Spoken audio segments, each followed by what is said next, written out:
हरिओम। श्री कृष्ण परमात्मे नमः। श्री राधा दामोदराय नमः। श्री मद्भागवत महापुराण कथा अष्टम स्कंद संक्षिप्त। श्री अष्टम स्कंद में परीक्षित कहते हैं, हम भगवान को याद नहीं करते, ऐसी बात नहीं है, बहुत याद करते हैं, लेकिन कब याद करते हैं? जब हमें विडंबना पनपती है, संकट आता है। हम लोग सुखी रहते हैं तब भूल जाते हैं, भगवान की का सिमरन करना भूल जाते हैं, और दुखी होते हैं तो भगवान की याद आती है। इसलिए कहा गया है, दुख में सिमरन सुमिरन सब करे, सुख में करे न कोई। जो सुख में सुमिरन करे तो दुख काहे को होई। परमात्मा की याद सुख में याद करो, दुख तो आएगा। एक बात मुझे यहाँ स्मरण हो रही है राजन, कि एक पर्वत था, उस पर्वत का नाम था त्रिकूट पर्वत। त्रिकूट का अर्थ है 3 प्रकार के शिखरों वाला। कूट ही दरअसल में पर्वत का नाम। उस पर्वत में सब प्राणी रहते हैं, और बड़े बड़े हिंसक प्राणी, बड़े बड़े जीव जंतु, बड़े सुंदर प्राणी भी उसमें रहते हैं। त्रिकूट पर्वत की मंगल में किंदरा में एक हाथी रहता है, जिसका नाम है गाजेंद्र, और गजराज गजेंद्र के नाम से उसको जाना जाता था। और गजेंद्र का अर्थ होता है हाथियों का राजा, और बड़ा शक्तिशाली था। उसकी 50 पत्नियां थी और 150 पुत्र। जब वह अपनी पत्नी और पुत्रों के साथ जंगल में सैर करने के लिए निकलता, तो छोटे छोटे जो प्राणी हैं उसकी जय जयकार करते थे। उसको बहुत अभिमान हो गया था। टेढ़ी नजर से उन जीवों की तरफ देखकर बोला, तुम्हें यहाँ कोई भी सताए, कोई भी कष्ट हो, मुझसे कहना। मेरे राज्य में कोई दुखी नहीं रहेगा। मेरे अंदर 10,000 हाथियों का बल है। अपनी 50 पत्नियां और 150 पुत्रों के साथ एक दिन गजराज किसी विशाल सरोवर में, पानी के सरोवर में स्नान करने के लिए जलाशय में। सरोवर में अथाह जल था, बहुत ज्यादा जल था। हाथी को स्नान करने का बड़ा शौक होता है, और अपने परिवार के साथ में जल में खेल रहा है, क्रीड़ा कर रहा है। जल में किलोल कर रहा है। सरोवर के किनारे चारों ओर खड़े जीव जंतु जय जयकार लगा रहे थे। उसी सरोवर में रहता था कोई विशाल ग्राम मगरमच्छ, और मगरमच्छ ने आकर हाथी को पकड़ लिया, हाथी का पांव पकड़ लिया। हाथी ने कोई विचार नहीं किया, उसने सोचा कोई छोटा सा जीव है, मेरा पैर पकड़ लिया है, लेकिन उसे ये मालूम नहीं कि राजा का पैर पकड़ा है। उसे मालूम हो जाएगा कि गजेंद्र महाराज का पैर पकड़ा है तो वो क्षमा मांगेगा हमसे। पत्नियों के साथ नहाने में लगा है, सोचा इसे बाद में देखूंगा, पहले नहा। और ग्राह ने तो हाथी का पैर जोर से पकड़ लिया और पांव से खून बहने लगा। और हाथी को महसूस हुआ कि उसका खून कोई पी रहा है, ऐसे वह निर्बल हो रहा है, निर्बल, उसकी शक्ति कम हो रही है। नीचे जल में नजर डालकर देखा तो एक विशाल ग्राह ने उसका पैर पकड़ रखा है, मगरमच्छ ने उसका पांव पकड़ रखा है। अब हाथी ने अपने बल का परिचय दिया। सुखदेव जी कहते हैं परीक्षित बहुत शक्ति लगाई उसने, लेकिन ग्राह ने तिल भर भी पांव हाथी का छोड़ा नहीं। जल जंतु है, जल में उसकी शक्ति और बढ़ जाती, जल में रहने वाले जीव की। और हाथी ने देखा मैं निर्बल हो रहा हूँ, मेरा बल कम हो रहा है, क्योंकि हाथी जल का जीव नहीं है। उसकी आंखों में आंसू आ गए। हाथी उसको जो आहा था, अहंकार बचूर चूर हो गया। अपनी पत्नियों से बोला देवी तुम जरा संजोग करो, मैं संकट में हूं।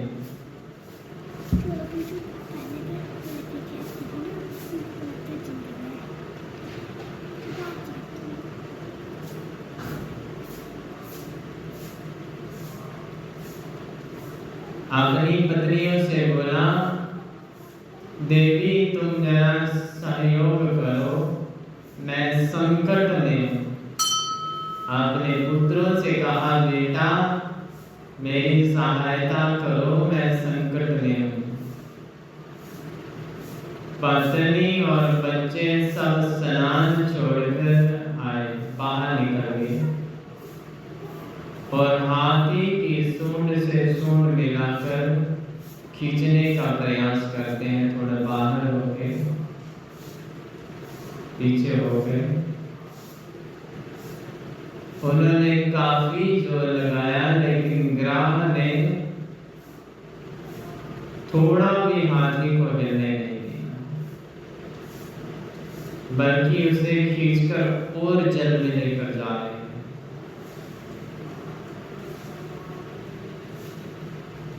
और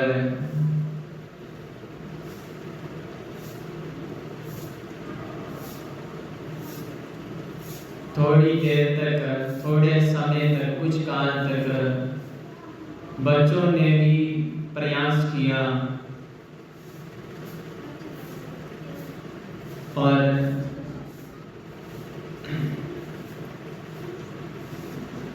बाद में सभी हार कर अपनी सूंड को हटाकर और मुंह फेर कर जंगल की ओर चले गए।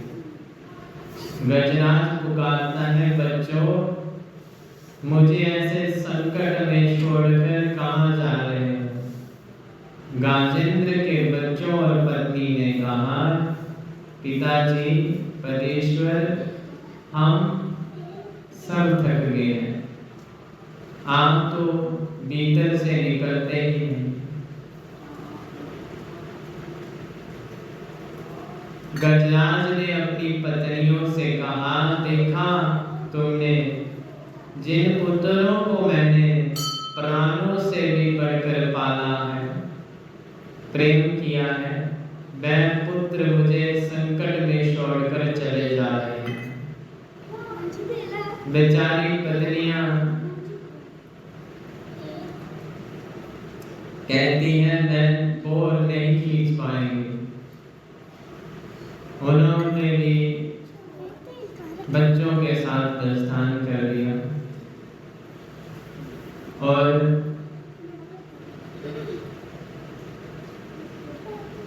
कहने लगे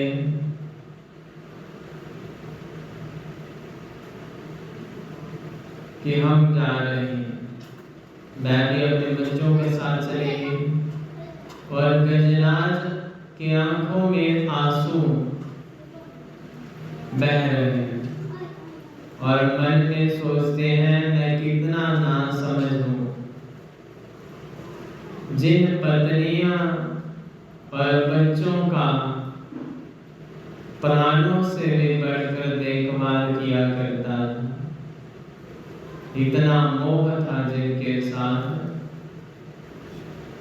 स्वयं मैं अपने को तकलीफ देकर जिनको पाल पोस कर बड़ा किया, मेरे अपने संकट की घड़ी में आज सब मुझे छोड़कर चले गए।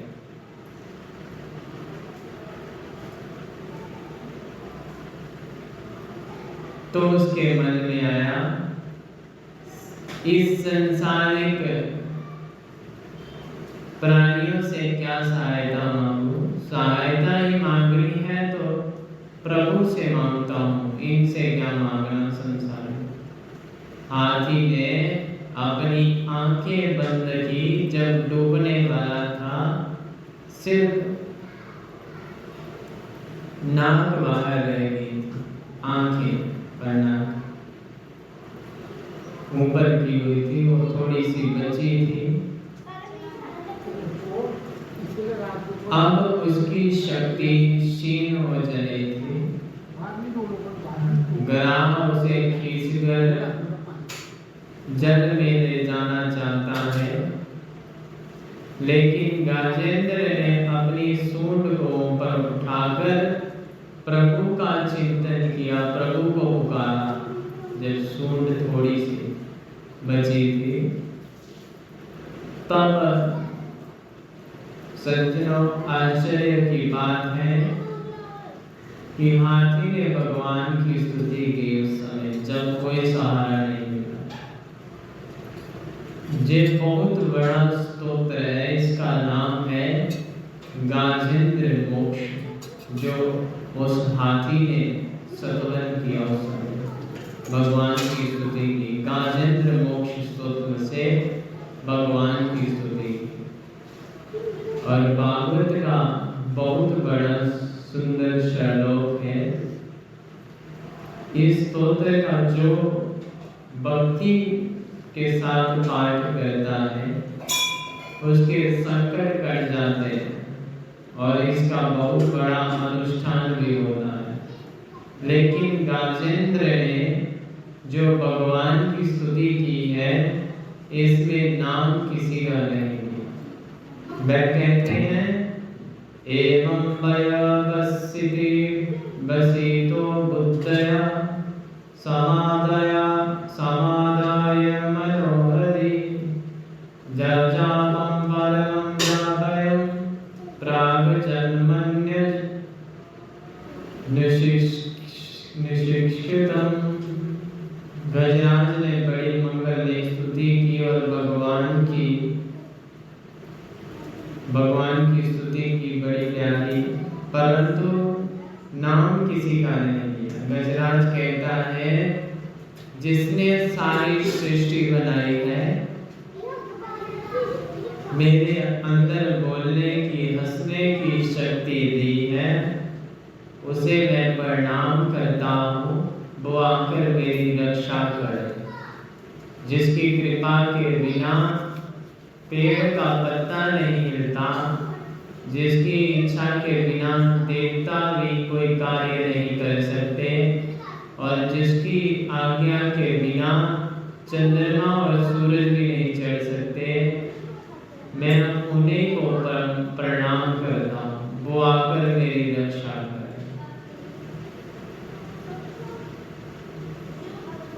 वह परमात्मा मेरी रक्षा करें। मैं प्रणाम करता हूँ, वो मेरी रक्षा करे। इंद्रियों का स्वामी है, सबके आदिश्वर है वह, निगुण होने पर भी सगुण है और सगुण होने पर भी जो निर्गुण है, अनामी होने पर भी जिसके कई नाम है, नाम होने पर भी जो अनामी है, अवतार है। लेकिन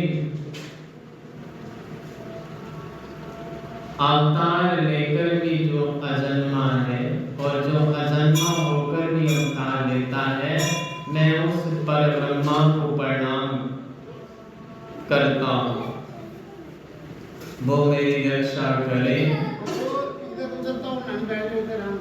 आकाश मंडल में बैठ बसे देवता देख रहे हैं और बड़े बड़े देवता सब सज कर बैठे हैं। दुर्गा जी बोली, गाजेंद्र जी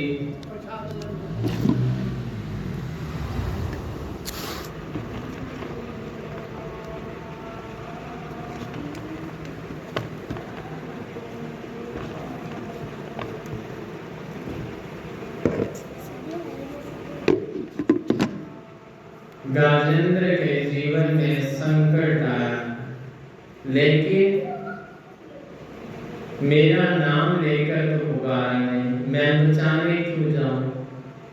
मेरे कोई भी नाम से पुकारता। शंकर जी बोले, पूरा नाम याद नहीं था तो मेरा नाम पुकार देता, बोले कह देता और पार्वती पति कह देगा। मेरा नाम नहीं लिया, मैं बचाने कैसे जाऊं? ब्रह्मा जी बोले, जाता तो मैं भी नहीं हूँ, नाम मेरा भी नहीं पुकारा, सब देवता प्रतीक्षा में है कि हमारा नाम ले और हम रक्षा करने जाएं। लेकिन प्रभु ने सोचा, जो किसी का नाम नहीं लेता वो मेरा ही नाम लेता है। और गजराज संकट में पड़ा है, बचाने नहीं गया तो डूब जाएगा, मर जाएगा। भगवान नारायण ने कहा, गरुड़, गाजेंद्र के जीवन में संकट आ गया है, जल्दी चलना है, गाजेंद्र को बचाना जरूरी है। लेकिन उसी समय गरुड़ के मन में अहंकार आ गया। गरुड़ ने कहा, बिना मेरे नारायण भगवान का भी काम नहीं चलता। जहाँ शीघ्र पहुंचना होता है तो मेरी पीठ पर विराजमान होकर ही चलते हैं। त्रिलोकीनाथ को उड़ना कोई हंसी खेल है क्या? तीनों लोगों के स्वामी को उड़ाकर ले जाता हूँ, इतनी शक्ति मुझमें है। तभी तो ऐसा अभिमान हो गया गरुड़ जी को, और भगवान ने सोचा गाजेंद्र को बाद में बचाएंगे, पहले गरुड़ को ही बचाना, जो अभिमान में फंस गया है। अभिमान रूपी ग्रह ने गरुड़ को पकड़ लिया। भगवान ने कहा, गरुड़ जल्दी चलो, गाजेंद्र को बचाना है। गरुड़ ने कहा, आ रहा हूँ भगवान, आने में थोड़ा समय लग जाएगा, थोड़ी देरी हो जाएगी। भगवान बोले, अभिमान हो गया इसे। भगवान ने गरुड़ जी को पास बुलाया। जब गरुड़ जी पास आए आगे, तो भगवान ने अपनी कन्नी उंगली को गरुड़ जी की पीठ पर रख दिया और बोले, उड़ो। गरुड़ जी बोले, आप मजाक मत करिए, पूरे बैठ जाइए, तभी उड़ूंगा। भगवान बोले, आज मेरी उंगली को उड़ा के तो देखो। महाराज गरुड़ जी ने पंख फड़फड़ाना शुरू किया। आदरणीय सुखदेव जी कहते हैं, गरुड़ पसीने पसीने हो गया लेकिन भगवान की उंगली को तिल भर भी नहीं उठा सका, हिल भी नहीं सका वहां से। भगवान बोले अभिमान करता है, अभिमान करता है।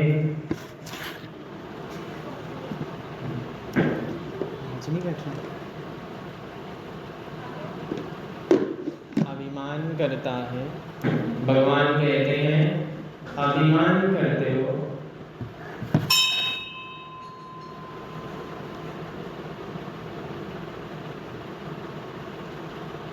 कि मैं त्रिलोकीनाथ को लेकर उड़ता हूँ, क्या शक्ति है तुम्हारी। स्वयं अपने पंजों में तुम्हें दबाकर मैं ही उड़ाता हूँ और तुम मुझे क्या उड़ाओगे। अभिमान चूर चूर हो गया गरुड़ का। भगवान गरुड़ पर सवार होकर आए। इधर हाथी एकदम से घबराया हुआ था, उसका सब कुछ डूब गया था। हाथी को लगा अब मुझे कोई नहीं बचा सकता, मैं मर जाऊंगा।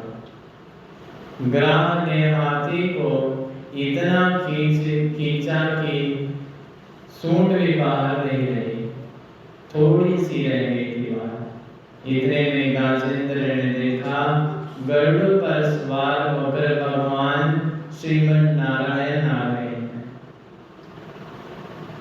सो अंता संशयोर बनेन गृहीत आदो दुष्टवांग्रु गुरुत्वमतिहरं उपादचक्रः उदशिक्तयं साम्बुजगलं गिरमाकृच्छान नारायणाय कुलगुरो भगवन् सम्मस्ते। अब तक उसने नाम नहीं लिया और जैसे ही भगवान नारायण को गरुड़ पर आते हुए देखा,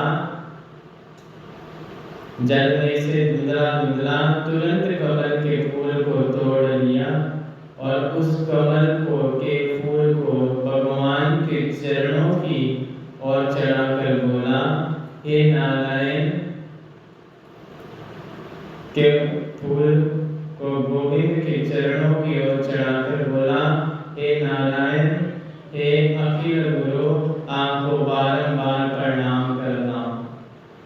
भगवान ने उसकी सूंड को पकड़कर बाहर खींचा और उसके साथ मगरमच्छ जो ग्राह था वो भी खींचा बाहर आ गया और अपने दिव्य सुदर्शन चक्र से ग्राह का सिर धड़ से अलग कर दिया प्रभु।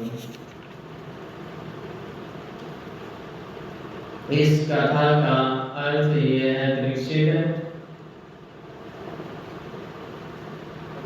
सारे बल व्यक्ति के जब समाप्त हो जाते हैं, कोई बल उसका काम नहीं करता, कोई बल उसके सामने नहीं आता, तो हारकर गोविंद को पुकारता है।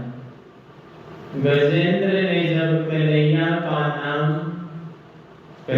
नाम गाया, नारायण का नाम पुकारा, तो प्रभु ने आकर बचा दिया। यदि पहले ही पुकारता तो ये संकट ही नहीं आता। लेकिन एक प्रश्न है, दीक्षित बोले क्या? बोले गज को उबारा है कि ग्राह को उबारा है? अब ये बताओ, परीक्षित भगवान ने गजराज को बचाया या ग्राह को बचाया? गजराज की मुक्ति की या ग्राह की मुक्ति की? क्योंकि भगवान के हाथ से बचना भी मुक्ति और उसके हाथ से मरना भी मुक्ति है। और इसलिए गजेंद्र जो हाथी था और गजेंद्र से पहले भी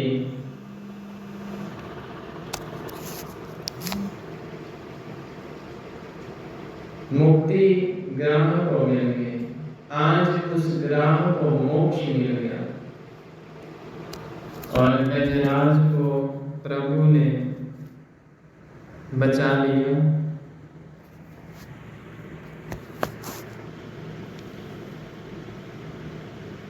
भगवान सुखदेव जी महाराज कहते हैं कि मैं तुमसे यही कहना था परीक्षित कि विश्वास को जीवन में अपनाओ, परमात्मा को कभी भूलो नहीं, हमेशा भगवान मेरे साथ में है, ये विश्वास अपने मन में रखें और प्रभु के चरणों में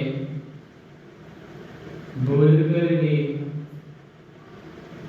चरणों में चढ़ जाएं, तो भूलकर भी कभी हमारे पाँव में गिरे ना, ये प्रयास करें। जो पुष्प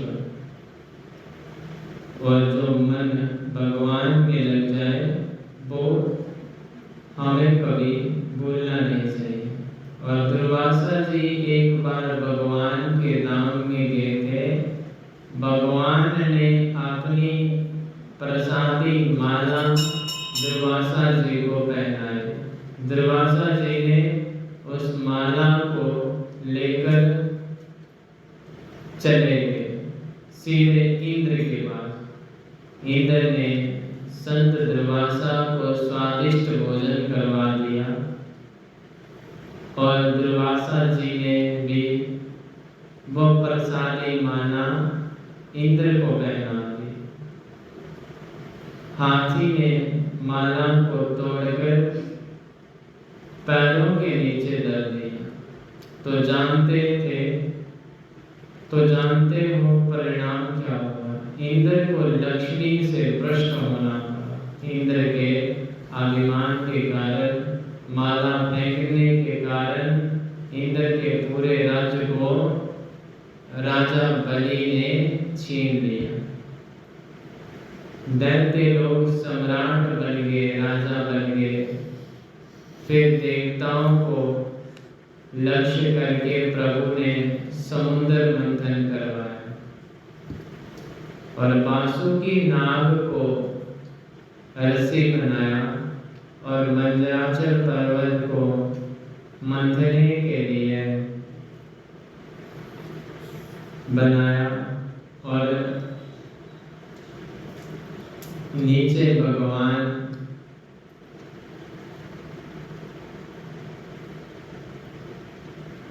ने कछुए का अवतार लेकर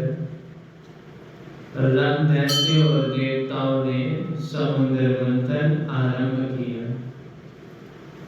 राजन ने फिर उसमें से अमृत निकलना तो दूर जहर निकल पड़ा। उस जहर को पीने के लिए कोई भी तैयार नहीं हुआ। तो वह जहर भगवान शंकर को दे दिया। उसके बाद कामधेनु नाम की गाय निकली, जो गाय देवताओं ने ऋषियों को दान दे दी। गाय के बाद सुंदर धनुष निकला, चंद्रमा निकला, कई प्रकार के रत्न निकले, कई प्रकार की अप्सराएं निकली, लक्ष्मी प्रकट हुई, लक्ष्मी जी का प्रागट्य हुआ और जो श्री नारायण की बारियां बनी और अमृत कलश को लेकर धन्वंतरी निकला। दैत्य लोग छुड़ाकर अमृत ले गए। तो भगवान मोहिनी बनकर आए और सारे देवताओं को पिलाकर दैत्यों को हरा दिया। शंकर जी उस रूप को देखने आए और देखते ही रह गए। और इसका कहने का तात्पर्य क्या है कि सेवा में कई अपराध होते हैं। नाम जप को भूलना सेवा का अपराध है। भगवान के चरणों में चढ़े हुए फूलों की माला को पैरों में डालना भी अपराध है। और फूल तुलसी जो परमात्मा को चढ़ाते हैं वह भी पाँव में ना गिरे, ये भी अपराध है। और देवताओं को जब भी नारायण की कृपा से उन्हें जीत तो मिल गई, अमृत का पान तो कर लिया, उसका परिणाम ये हुआ कि जो 2-4 माला भगवान के नाम की जपते थे वह भी भूल गए। परमात्मा का नाम स्मरण बिना बिगड़ी थोड़ी बनती है, और बिगड़ी को बनाना है तो प्रभु का नाम जरूरी है जपना। गोविंद के नाम में ये सामर्थ्य है कि हम कितने भी ऊंचे स्थान पर बैठे, गोविंद के नाम स्मरण के बगैर मोक्ष नहीं मिल सकता। इसलिए चैतन्य महाप्रभु जी ने कहा है कि परमात्मा के नाम से बढ़कर मुक्ति का कोई साधन नहीं। और चैतन्य महाप्रभु कहते हैं जो 8 घंटे दिन में भगवान के नाम का जाप करते हैं उनको मैं स्वयं लेने के लिए आता हूँ। और देवता अमृत को पीकर अभिमानी हो गए, उसमें अहंकार आ गया और वह प्रभु को भूल गए। कल्याण कैसे होगा? प्रहलाद जी के पुत्र जो बलि महाराज थे, जो दैत्यों के राजा थे, बलि महाराज को परम संत कहते हैं। 12 भागवतों में बलि का नाम आता है। और बलि महाराज ने अपने गुरु शुक्राचार्य जी को प्रणाम किया और बोले, गुरु जी देवताओं से हम परास्त हो गए। गुरुवर ये बताएं कि देवताओं ने अमृत पान किया, इसलिए हम उन्हें मार कभी नहीं सकते, लेकिन क्या हरा भी नहीं सकते। आचार्य शुक्राचार्य जी ने कहा, राजन अमृत पान करने वाले देवताओं को यदि परास्त करना है तो 3 बातों को जीवन में अपनाओ: गौ सेवा, गुरु सेवा और संत सेवा।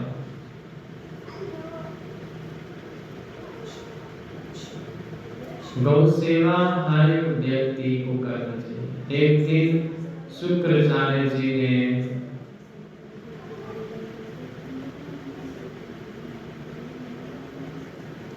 कहा, बलि स्वर्ग पर चढ़ाई कर दो, मेरा आशीर्वाद है तुम्हें जरूर जीत प्राप्त होगी। बलि महाराज ने सेना को साथ लेकर स्वर्ग पर चढ़ाई कर दी। स्वर्ग ही नहीं, बलि ने त्रिलोकी को अपने कब्जे में कर लिया।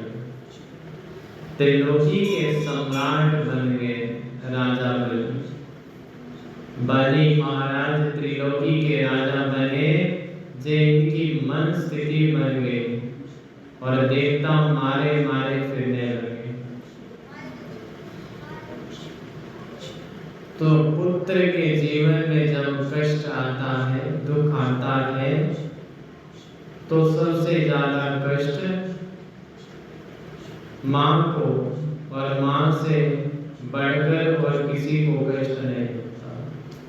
और माँ का पुत्र के प्रति जो स्नेह होता है वो किसी का किसी के प्रति नहीं होता।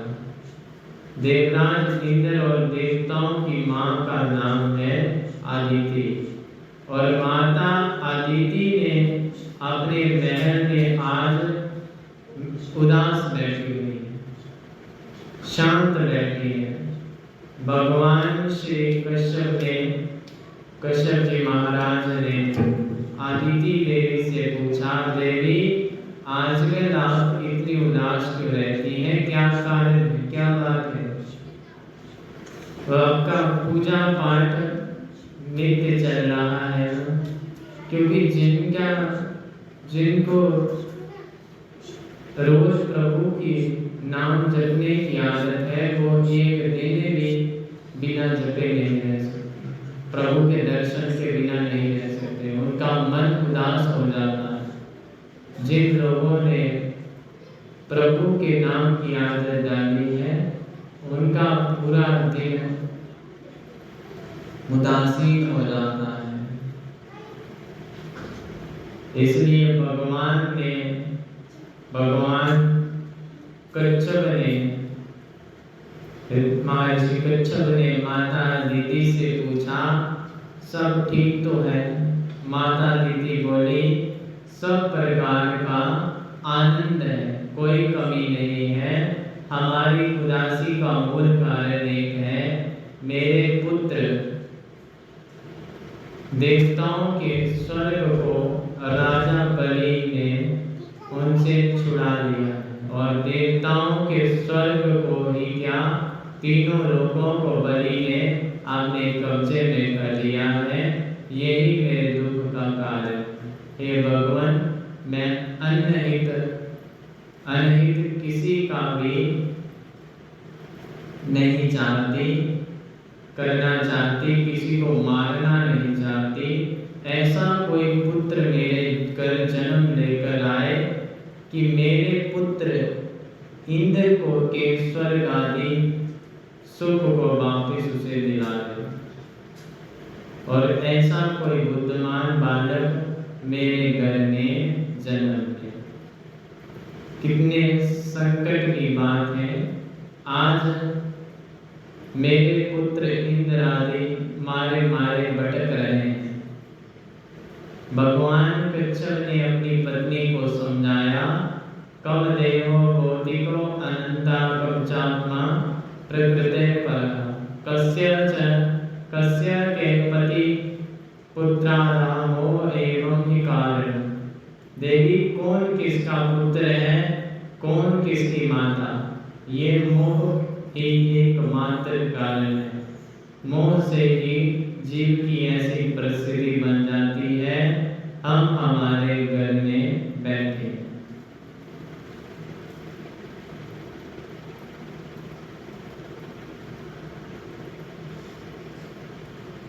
जब तक व्यक्ति के मन में मैं और मेरा नहीं होता, तब तक मोह नहीं हो सकता। और माता दीदी बोली, यही तो बात है, आप माँ होते तो समझते, पुत्र के जीवन में संकट आने से माँ के हृदय में कितना दुख होता है, कष्ट होता है। ये तो आपको कैसे समझाऊं, आप तो पिता है ना, आप नहीं समझेंगे इस कष्ट को। भगवान कच्छप बोले, आप क्या कहना चाहती हैं?